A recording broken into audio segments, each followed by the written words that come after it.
সন্তানকে আমরা নিজেরা খাওয়াই দিই আল্লাহর ওয়াস্তে। এখানে যারা অভিভাবক আছেন, আপনি সন্তানকে সবচেয়ে বেশি ভালোবাসেন, সন্তানকে কখনো খাওয়াই দিবেন না। সন্তানকে খাওয়াই দিবেন না। সন্তানের খিদা না লাগলে জোর করে খাওয়াবেন না। আবার বলতেছি, সন্তানকে খিদা না লাগলে সন্তানকে জোর করে খাওয়াবেন না। কারণ আপনি যদি সন্তানকে জোর করে খাওয়ান, এই খাওয়াটা তার ব্রেনে যায় না। আপনি তাকে খাওয়াচ্ছেন আর সেই মোবাইল দেখতেছে, তখন তার মাথাটা ব্রেনে যায় না। সে যখন হাত দিয়ে খাবে, মনে করেন আমাদের হাতের সাথে আমাদের ব্রেনের একটা সম্পর্ক আছে।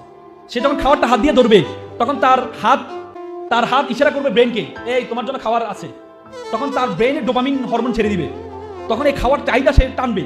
তখন সে হাত দিয়ে খাবারটা যখন নিবে, দেখেন ওয়েস্টার্নরা এখন চামচ ব্যবহার করে, দেখেন না, চামচ ব্যবহার করে। অথচ ইসলাম কত সাইন্টিফিক। আমরা হাত দিয়ে খাই। কেন খাই?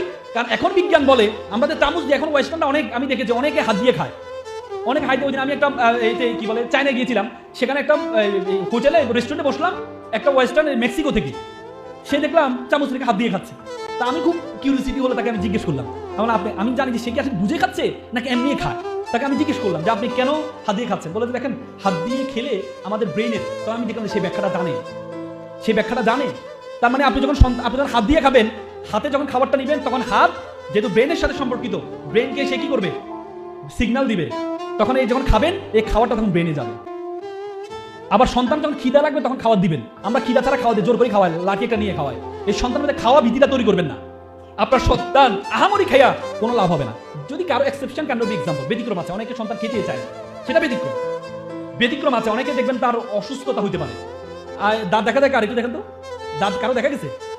দেখা যায় নাই, হ্যাঁ, মানে দাঁতের মধ্যে চুল গেছে মনে হয় না, হ্যাঁ, এবার আচ্ছা তুমি এখন ডিসকালিফাইড হও না, তোমার দাঁতে চুল গেছে জন্য দেখা গেছে, ঠিক আছে, ওকে। দেখেন সন্তানদেরকে আমি আপনাদেরকে বলি, সন্তানদেরকে সবসময় পুরস্কারের চিন্তা করবেন, হতাশ করবেন না কখনো।